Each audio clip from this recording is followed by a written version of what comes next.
পশ্চিমবঙ্গের মুখ্যমন্ত্রী, কি নাম তার, শুভেন্দু অধিকারী, তিনি বলছেন যে বাংলাদেশ ভারতের অংশ, আজ হোক কাল হোক আমরা এটাকে দখল করব। এটা রাজনৈতিক ভাষা হতে পারে না, এটা আগ্রাসী কথা। এটা কি তার কথার কথা? এটা কি তার ব্যক্তিগত কথা?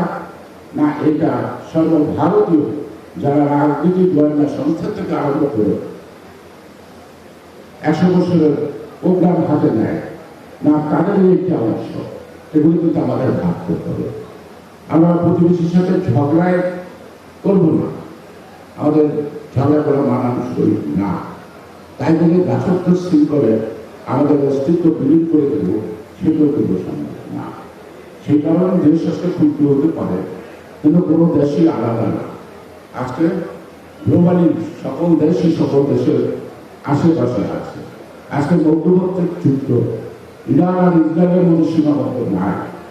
এটা যদি গতিপথ থামাচ্ছে, যদি থেমে যায় ভালো, তাহলে এটা সারা বিশ্বকে গ্রাস করবে। সেই কারণে আজকে আমরা ফ্যাসিবাদকে তাড়িয়েছি, আমরা ভাবছি খুব ভালো আছি। তা ফ্যাসিবাদের কয়েকটি লোক তাড়ানো করেছে। ফ্যাসিবাদের চরিত্র কিন্তু বিরাজমান আড়ালে আসতে হবে। তারা সুযোগ পাবে, তারা কিন্তু এই অপকর্মটি করবে, দায়টা দিয়ে দিতে দিতে হবে, সরকারকে নিতে হবে।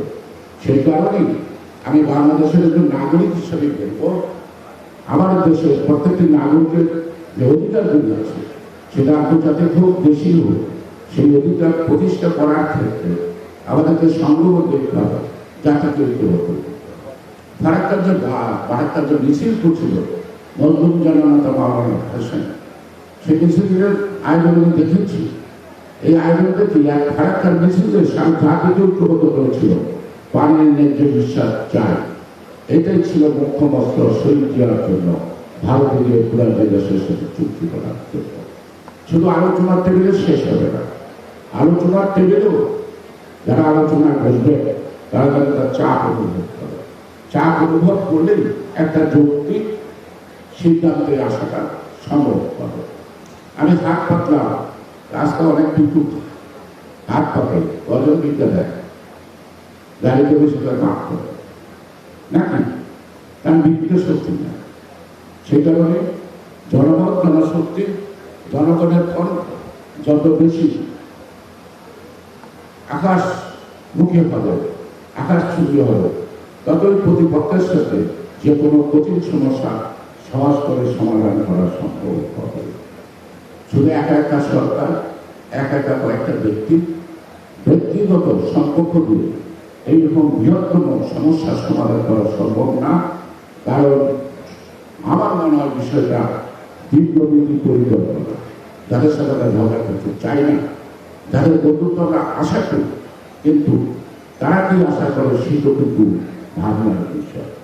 সেই জন্যই আজকে সেখানে যে কিছু হচ্ছে আমাদের কোনো বলার নাই, কিন্তু ওখানে মানবতার বিরুদ্ধে যে কাজগুলি হচ্ছে এবং আগামী ঈদকে কেন্দ্র করে যে ঘটনা ঘটার সম্ভাবনা আশঙ্কা করছে, তা যদি ঘটে তাহলে পরিবেশের বিপর্যয়, সাম্প্রদায়িক বিপর্যয় এবং পানির সকল অভাব মিলে বাংলাদেশকে এক অনিশ্চিত পথে ঠেলে দেবে।